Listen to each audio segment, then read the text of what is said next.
Bonjour mesdames et messieurs. La vidéo que vous avez entre les mains, que vous êtes en train de visionner, porte sur la reconnaissance au travail. Vous verrez qu'à travers les différentes séquences qui vous sont présentées, nous parlons de l'importance de la reconnaissance, comment nous définissons la reconnaissance au travail, quelles sont les principales formes de reconnaissance aussi qu'on retrouve donc entre collègues, avec les gestionnaires, et bien évidemment quel est l'effet de cette reconnaissance sur la personne, mais aussi sur l'efficacité de l'organisation. Et nous tenterons aussi de faire la relation entre les formes, les pratiques de reconnaissance et la gestion au quotidien des ressources humaines ou des personnes dans l'organisation. Et nous terminerons par la question des critères de qualité de la reconnaissance au travail. Alors, bon visionnement. Merci. La reconnaissance de nos jours est véritablement importante. Il n'y a pas une organisation de nos jours, il n'y a pas un milieu de travail dans lequel nous intervenons où les besoins de reconnaissance ne sont pas exprimés. Et ce qui est particulier de nos jours, c'est que ces besoins de reconnaissance se font tout autant sentir par des employés que des cadres intermédiaires, des cadres supérieurs et même la haute direction de l'organisation. Alors on voit bien que tout le monde est concerné par cette question-là. Les efforts que les gens ont à faire au travail sont tellement importants de nos jours qu'il est important aussi qu'il y ait un retour sur l'investissement que les gens donnent au travail. Alors c'est un enjeu fondamental quand on parle de reconnaissance. Nous allons voir au cours de ce vidéo que c'est un élément qui est associé à l'ensemble des pratiques de gestion des ressources humaines que l'on retrouve à l'intérieur de l'organisation. On constate aussi à travers nos travaux de recherche que la reconnaissance au travail est fortement reliée à la détresse psychologique, si vous préférez, à la santé mentale au travail. Les gens qui souffrent de non-reconnaissance, si on peut dire les choses ainsi, ont dans bien des cas environ 6 fois plus de risques de développer des problèmes de santé mentale. Alors on voit très bien là aussi la relation entre reconnaissance au travail et santé psychologique au travail. Alors comment définir la reconnaissance au travail? Même s'il s'agit d'un geste simple, on va voir qu'il y a 5 critères qui nous permettent de véritablement mieux cerner ce qu'on entend par la reconnaissance au travail. Le premier élément, c'est qu'il doit s'agir d'une réaction constructive. Voulant dire par là que l'objectif premier est de valoriser la personne, de la motiver, de l'encourager, de la féliciter pour le travail qui a été réalisé, pour les efforts qui ont été donnés. La reconnaissance doit vraiment servir de levier pour que la personne puisse s'engager encore plus profondément dans son travail. Le deuxième élément, c'est que la reconnaissance doit être fondée sur la reconnaissance de la personne. Vous avez devant vous un être qui est complet, qui a un passé, qui a un présent et qui aura un futur. Et donc, ce n'est pas tout le monde qui a besoin nécessairement d'être reconnu de la même manière. Alors, il faut réussir à adapter la reconnaissance un peu en fonction des différents besoins que les gens peuvent avoir. Et il faut être à l'écoute de ces besoins-là, bien évidemment, et ajuster notre forme de reconnaissance en fonction des besoins de la personne. La reconnaissance aussi, c'est ce que j'appelle un acte d'appréciation et un acte de jugement. Ce que ça veut dire, c'est que pour être crédible, et on reviendra à la fin de cette vidéo sur la question de la crédibilité, mais pour être crédible, la reconnaissance, elle doit permettre aussi d'apprécier le travail qui est réalisé par les gens et de poser des jugements. Voulant dire que par moment, il faut féliciter le travail qui a été bien fait, mais on peut aussi se permettre de critiquer, si vous voulez, ou tout au moins identifier les points d'amélioration que les personnes devraient mettre en œuvre. Alors les deux volets de la reconnaissance, c'est-à-dire féliciter pour ce qui a été bien fait, mais en même temps formuler des commentaires pour que la personne puisse s'améliorer, sont des éléments importants. La reconnaissance peut aussi, c'est le quatrième critère, peut être de manière quotidienne ou encore ponctuelle, c'est-à-dire à l'occasion. La reconnaissance à l'occasion, c'est celle qu'on retrouve lors de journées de bienvenue, par exemple, en début d'année, ou encore de remerciements lors du départ à la retraite, ou de félicitations après 10, 15 ou 20 ans de service. Cette forme de reconnaissance est importante, mais ce que les gens veulent le plus, c'est une reconnaissance qui s'exprime au quotidien. Donc, à chaque jour ouvrable, si vous voulez, et reconnaissance pouvant provenir soit des gestionnaires, soit des collègues aussi et des employés, et celle-ci est tout aussi importante. Alors, il serait important dans vos organisations, lorsque vous pensez de développer des activités de reconnaissance, qu'il ne s'agisse pas uniquement d'activités qui se produisent une fois par année, mais qu'il s'agisse bien de pratiques qui sont intégrées à l'intérieur, si vous voulez, des interrelations que les gens ont au cours de leur journée de travail. Le dernier élément, le cinquième élément, c'est que la reconnaissance peut prendre différentes formes. Elle peut être, si vous voulez, symbolique, un merci, une félicitation, un bonjour. Elle peut être aussi beaucoup plus concrète, permettre à une personne d'aller suivre une formation, d'assister à un colloque, d'achat de volumes de livres, etc., ou encore même financière, sous forme de bonus ou de rémunération. Alors voici donc les 5 critères qui nous permettent de définir ce qu'on entend par reconnaissance au travail. Alors concrètement, quelle forme prend la reconnaissance? Dans le coffret que vous avez entre les mains sur la reconnaissance, nous définissons 4 formes de reconnaissance. La reconnaissance existentielle, la reconnaissance des résultats, la reconnaissance de la pratique de travail et la reconnaissance de l'investissement dans le travail. Nous allons aborder chacune de ces formes de reconnaissance. La reconnaissance existentielle. C'est un bien grand mot, mais ce que ça veut dire essentiellement, c'est que devant nous, quand on est au travail, à chaque jour, on a un individu. On a une personne qui a un prénom et un nom propre, et il faut reconnaître cette personne-là. Souvent, ça passe par des bonjours, tout simplement, des merci, d'être à l'attention de la personne, de ce qui a pu arriver dans sa vie, lui poser des questions, est-ce que si son enfant était malade, de voir comment les choses vont. Alors, c'est vraiment de porter une attention particulière à la personne qui est devant nous. Cette forme de reconnaissance existentielle peut aussi être non pas simplement individuelle, mais portée sur ce qu'on appelle les collectifs de métiers. Et ça, on rencontre ça de plus en plus régulièrement de nos jours où de nombreux groupes d'employés dans les organisations ont l'impression de ne pas être reconnus à leur juste valeur.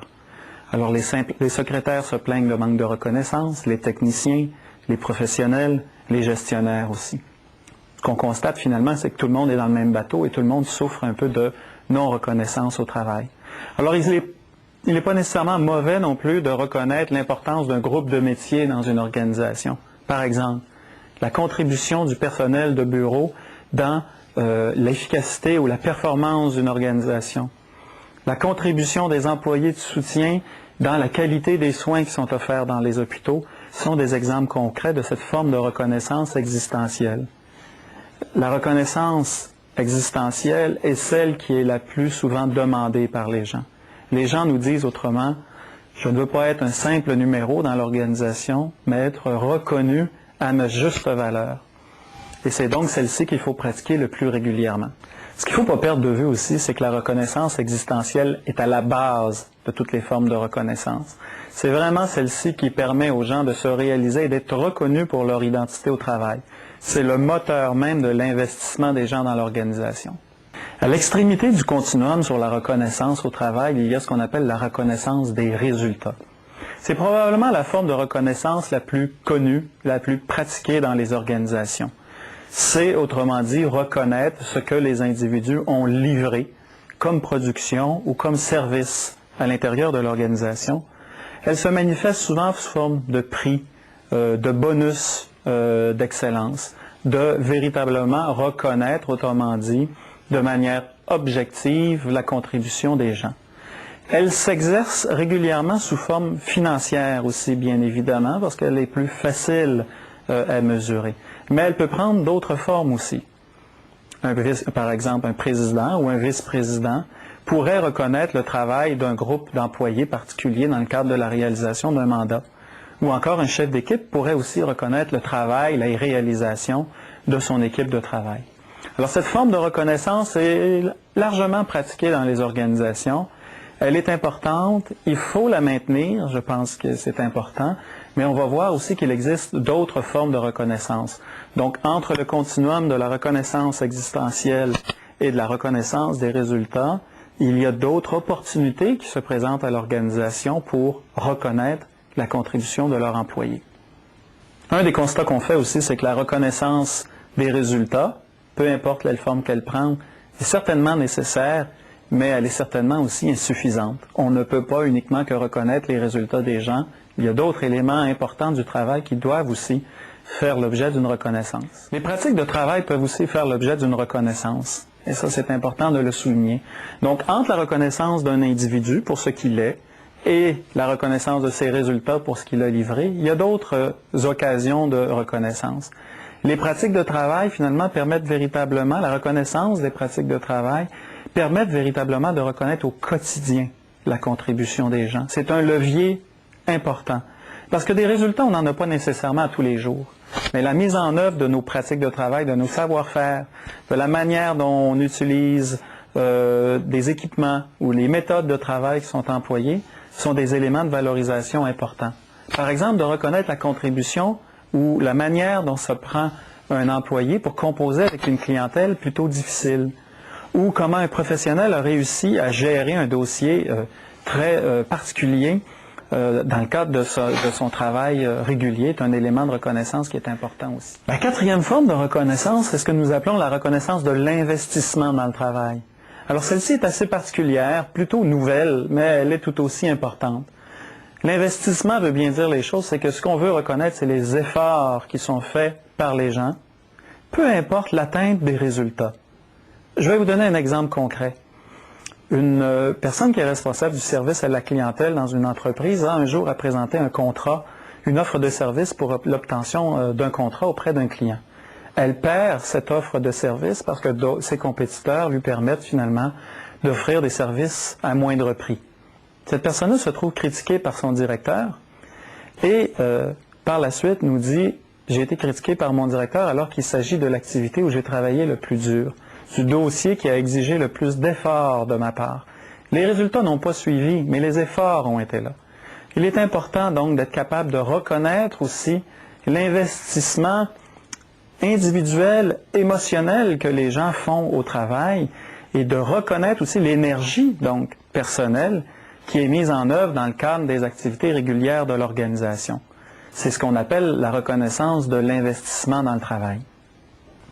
Les effets de la reconnaissance se mesurent à deux niveaux, sur l'individu, sur la personne, et sur l'organisation du travail. Nous allons regarder chacune de ces dimensions. Concernant la personne, la reconnaissance a un impact d'abord sur sa construction identitaire.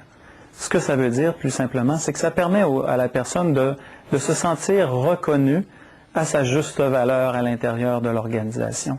C'est un baume sur le cœur, si on veut, une manière finalement de valoriser les individus. Au-delà de cette estime, de l'action que ça a sur l'estime de soi, la reconnaissance, ça agit aussi sur la santé mentale au travail. C'est un élément très fort pour construire de la santé mentale au travail. C'est un élément très fort pour construire du plaisir au travail. Qu'on le veuille ou non, la reconnaissance, d'ailleurs comme la non-reconnaissance, et nous reviendrons là-dessus un peu plus tard, a un effet sur l'organisation dans son ensemble. D'abord, elle permet une plus grande mobilisation des gens. Les gens vont s'investir dans le travail, vont s'investir dans les projets, vont s'investir dans les défis qu'on leur pose s'ils se sentent reconnus au travail. C'est un élément qui est très clair. C'est un élément de rétention du personnel aussi. Au-delà du salaire que les individus peuvent recevoir, la reconnaissance au travail est un élément qui améliore la qualité de vie au travail et qui fait que les gens ont le désir de rester à l'intérieur de la même équipe ou à l'intérieur de la même organisation. Bien évidemment, ça joue aussi sur le climat de travail, le climat de travail étant beaucoup plus sain et plus agréable dans les équipes où il y a une reconnaissance mutuelle des collègues, mais aussi du supérieur hiérarchique, c'est un élément important. Et par ricochet, il y a un retour de l'ascenseur qui fait que la compétitivité de l'organisation aussi s'en trouve enrichie et il y a une valeur ajoutée aussi en matière de productivité et de qualité du service à l'intérieur des entreprises. Alors, je vous ai parlé jusqu'à présent des effets positifs de la reconnaissance. Mais la reconnaissance peut avoir des effets pervers. Je dirais pas les choses ainsi, je dirais plutôt que la reconnaissance, lorsqu'elle est mal appliquée, peut avoir des effets pervers, qui peuvent être de la jalousie, un sentiment d'inéquité, un sentiment de compétitivité aussi entre les individus, ou la création d'impairs. Alors, on va voir un peu plus loin qu'il y a un ensemble de critères de qualité qui définissent un peu comment on doit pratiquer la reconnaissance pour justement éviter ces effets pervers qui, malheureusement, peuvent se présenter si les choses sont plus ou moins bien conduites. Alors, on a vu jusqu'à présent quels peuvent être les effets positifs de la reconnaissance au travail. Mais ce qu'il faut aussi souligner, c'est que la non-reconnaissance a de facto des effets dans l'organisation aussi. On parle de désengagement des gens, de démotivation au travail, de manque d'investissement, de perte de qualité, même de laisser aller à l'intérieur de l'organisation. Ce sont souvent des conséquences, pas nécessairement intentionnelles, mais des conséquences de la non-reconnaissance au travail. Des préjugés négatifs aussi. Des employés qui ne laissent aucune chance à tous les projets qui peuvent être présentés parce qu'ils ont l'impression que le seul objectif qui est visé est celui de la productivité, de la recherche de l'excellence et que ce n'est pas véritablement le bien-être des individus qu'on veut rechercher au travail. Il y a aussi la question des rumeurs qui traînent à l'intérieur de l'entreprise et qui font l'objet aussi, qui constituent véritablement un élément de démotivation important. La reconnaissance au travail au quotidien n'est pas nécessairement un exercice complexe, mais il y a quand même un ensemble de critères de qualité qu'il faut respecter pour s'assurer vraiment d'avoir un effet escompté auprès des individus et que les gens qui reçoivent cette reconnaissance sentent qu'elle est véritablement authentique. Alors, il y a 8 critères de reconnaissance et nous allons les définir un par un. Le premier critère est la sincérité. Essentiellement, ce dont il s'agit, c'est de voir que les pratiques qui sont mises en œuvre par les individus, qu'il s'agisse de gestionnaires ou d'employés, sont authentiques et empreintes de franchise aussi. Le deuxième critère est la réactivité. Ce que ça veut dire essentiellement, c'est que la reconnaissance doit aussi régulièrement se manifester immédiatement après l'action ou après le résultat ou encore le comportement que l'on veut féliciter. Il ne s'agit pas, autrement dit, de féliciter une personne 2 mois et demi après une action ou un bon geste qui a été posé dans l'organisation, mais le plus rapidement possible. Le troisième critère est celui de la proximité. Ce que cela veut dire, c'est que les gestes de reconnaissance doivent venir des gens qui sont près de la personne qu'on veut reconnaître. Par exemple, le supérieur immédiat ou encore l'employé qui va aussi reconnaître son supérieur immédiat. Les gens, bien évidemment, apprécient aussi la reconnaissance qui proviendrait d'un cadre supérieur ou encore de la haute direction, mais si on se rappelle que ce qui est plus important, c'est la reconnaissance au quotidien, elle doit être posée par les gens qui sont en proximité avec les individus. La variabilité de la reconnaissance est aussi importante. Ce qu'on entend par là, c'est la diversité des pratiques de reconnaissance. De ne pas toujours utiliser la même manière de reconnaître, de ne pas penser qu'en simplement en disant bonjour à tous les matins que nous avons rempli nos devoirs de reconnaissance. Il faut faire l'objet, il faut aller chercher là aussi une certaine variété dans les pratiques de reconnaissance. La reconnaissance doit aussi être personnalisée pour chacun des individus. Chaque individu n'a pas nécessairement les mêmes besoins de reconnaissance. La reconnaissance n'est pas un one size fits all. Elle doit être adaptée en fonction des caractéristiques, des valeurs de chacun des individus ou encore des groupes d'individus. La légitimité est le 6e critère de qualité de la reconnaissance. Essentiellement, ce que ça veut dire, c'est que la reconnaissance doit être crédible et significative aussi aux yeux de la personne qui la reçoit. Donc, bien évidemment, pour reconnaître le travail d'une personne, mais il faut aussi connaître ce travail-là. Il faut avoir une certaine expertise sur le travail pour être capable de poser, par exemple, un jugement sur l'utilité du travail qui vient d'être fait ou encore sur la beauté, si on veut, sur le caractère qualitatif du travail réalisé. Le 7e critère est la spécificité. Ce qu'on entend par là, c'est que la reconnaissance doit être formulée en fonction d'une réalisation, d'un effort ou d'un événement spécifique. Idéalement, donc, il faut associer nos marques de reconnaissance à un événement très, très concret et non pas porter un jugement général comme ça, mais d'essayer d'identifier le plus clairement une réalisation, une activité, un comportement, une attitude ou encore une décision qui a été prise. Le 8e critère est la cohérence. Essentiellement, ce que ça veut dire, c'est que c'est la cohérence entre le discours sur la reconnaissance et la pratique, les pratiques de gestion ou encore les pratiques de décision. Il est important que véritablement les deux soient à l'unisson. Si d'un côté, on reconnaît l'importance des gens, leur contribution à l'organisation, mais il faut aussi, lorsque vient le temps de prendre des décisions dans l'entreprise, qu'on prenne en considération ses contributions et ses compétences. Les travailleurs, les gestionnaires, chaque personne sont très sensibles sur cette question de la cohérence entre le discours et la pratique. Un élément qui était important de saisir aussi, c'est que la reconnaissance au travail ne s'exerce pas uniquement à travers des gestes de reconnaissance. Ce que je veux dire par là, c'est que les pratiques de gestion au quotidien, telles que la consultation des employés, informer les gens sur les changements, partager de l'information, sont des éléments essentiels aussi qui caractérisent la reconnaissance au travail. Alors, à travers vos gestes de gestion ou vos pratiques de travail que vous posez à tous les jours, se présentent aussi à travers ça des éléments de reconnaissance. Ce que je veux dire aussi par là, c'est que vous êtes les spécialistes en tant que gestionnaire ou en tant qu'employé de la reconnaissance au travail. C'est à travers vos pratiques quotidiennes, à travers votre quotidien, que véritablement la personne qui sera en face de vous se sentira reconnue à sa juste valeur. Alors, il n'est pas nécessaire de chercher de midi à 14 heures sur les solutions possibles et quelles formes sophistiquées de reconnaissance que je pourrais mettre en œuvre.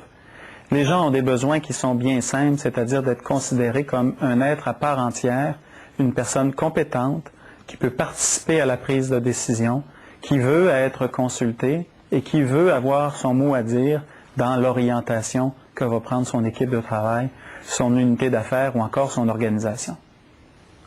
La reconnaissance est en lien étroit avec la santé psychologique. Ce que ça veut dire essentiellement, c'est que la non-reconnaissance porte atteinte à la santé psychologique, entraîne à moyen et long terme un épuisement professionnel, alors que la reconnaissance au travail va être un moteur de santé, va valoriser les gens et va être un élément important qui vont leur permettre de se maintenir à l'intérieur du travail. Dans l'ensemble des recherches que nous avons réalisées jusqu'à présent, la reconnaissance est généralement identifiée comme le deuxième facteur de risque qui porte atteinte à la santé psychologique des gens. Alors, si la reconnaissance a un effet sur l'identité, elle a aussi un effet sur la santé psychologique. Maintenant que nous avons défini la reconnaissance au travail et que nous avons insisté sur son importance, il est temps aussi de passer à l'action et de voir concrètement ce qui peut être mis en œuvre dans l'organisation. Nous espérons donc que cette vidéo vous aidera à mettre en œuvre et à pratiquer la reconnaissance au quotidien.